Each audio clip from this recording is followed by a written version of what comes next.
am not throwing away my shot. I am not throwing away my shot. Hey yo, I'm just like my country. I'm young, scrappy, and hungry, and I'm not throwing away my shot.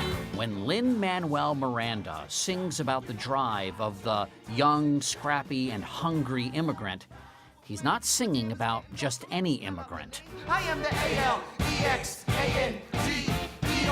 We are meant to be a colony that runs independently. Meanwhile, Britain keeps on us endlessly. He's singing about the man on the $10 bill, Alexander Hamilton, the revolutionary, visionary, and youngest of the Founding Fathers. This is a guy who, on the strength of his writing, pulled himself from poverty into the revolution that helped create our nation and caught beef with every other founding father. I mean, there's great drama, there's a great love story, there's incredible political intrigue. Corruption's such an old song that we can sing along in harmony, and nowhere is it stronger than in Albany. There's colonies, economies. In other words, a life made for the stage. Practice the law, practically perfected it. I've seen injustice in the world and I've corrected it. Hamilton, written by and starring Miranda, is a smash off-Broadway at New York's Public Theater and is heading to Broadway this summer. Talk less. What? Smile more. Don't let them know what you're against or what you're for. It's Hamilton's life and death at the hand of Vice President Aaron Burr, put to music that's as energetic as the man and the times he lived through. We take it as a given that hip-hop music is the music of the revolution. Take the bullets out your gun. The bullets out your gun. We move undercover and we move as one. Through the night we have one shot to live another day. We cannot let a stray gunshot give us away. Hamilton's unlikely journey to the stage began 6 years ago when Miranda, on vacation, picked up a 700-page Hamilton biography. By the end of the second chapter, I was on Google saying, someone's already made this into a musical. How can anyone not have made this into a musical? For Miranda, an urban sound made perfect sense for Hamilton's story. And now you say you took it as a given that hip-hop would be the musical vernacular of the Founding Fathers. Yeah.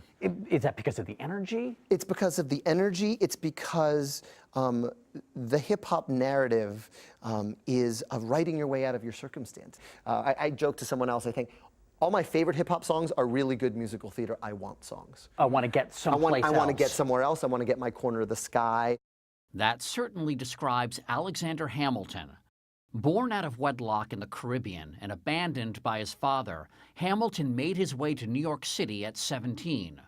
Roiling with insecurity about his background, the ferociously ambitious Hamilton overcompensated with a superhuman work ethic. He was just 22 when he served as General Washington's aide-de-camp during the Revolutionary War, and 34 when he became the country's first Secretary of the Treasury.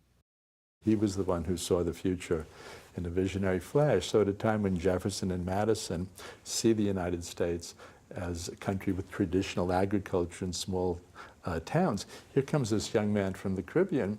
He foresees a country that's going to have banks and stock exchanges, corporations, factories, large cities. In other words, the country that we know today. Ron Chernow wrote the biography that inspired Miranda.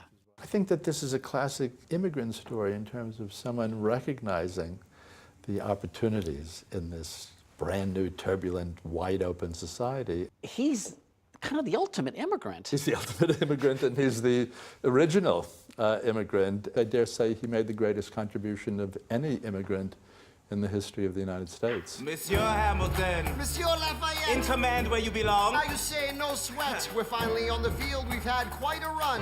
Immigrants, we get the job done.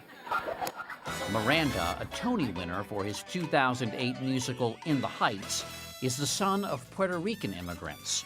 Because your parents are immigrants, was that part of what connected you to the story of Hamilton? Yeah, you know, my father came here at the same age as Hamilton. He'd already graduated college by 18, and he came with a full ride for NYU's postdoc psychology program.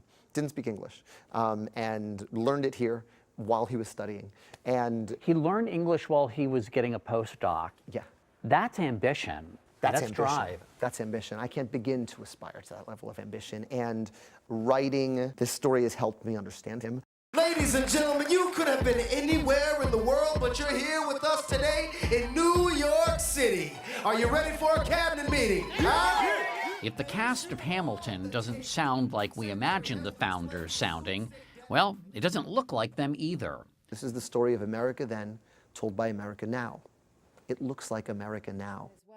Philippa Sue plays Hamilton's wife, Eliza Schuyler.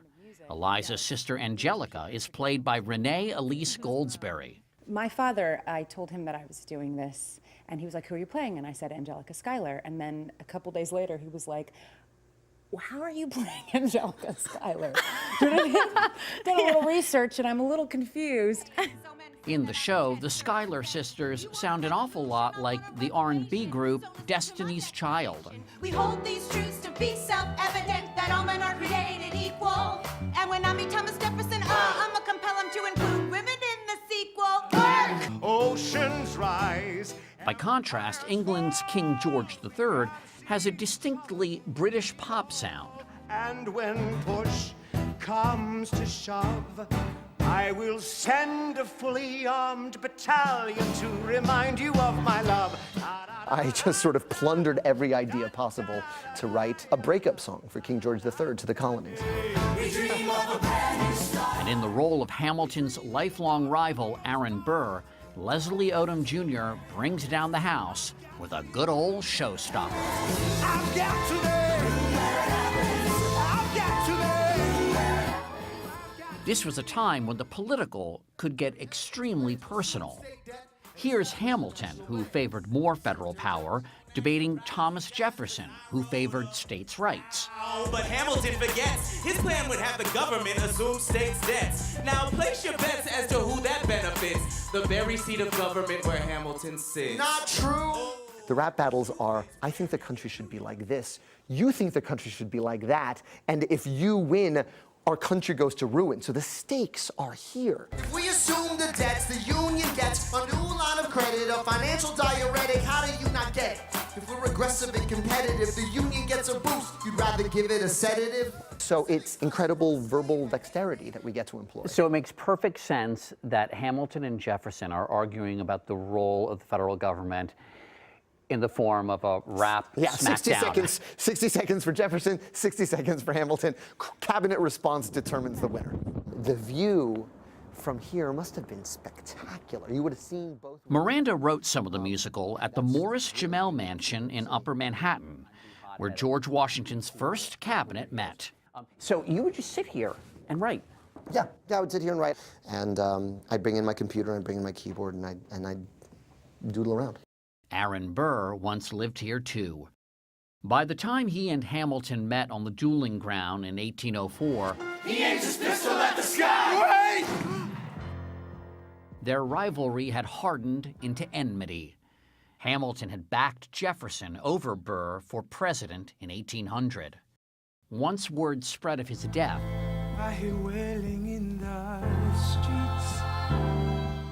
Alexander Hamilton was mourned by the young country he helped birth. History has its eyes on you. His life's journey as improbable as the musical written about him. Throwing away my shot. The way I hold a $10 bill is different now because, like, that's my dude. I've spent 6 years trying to get in that guy's head.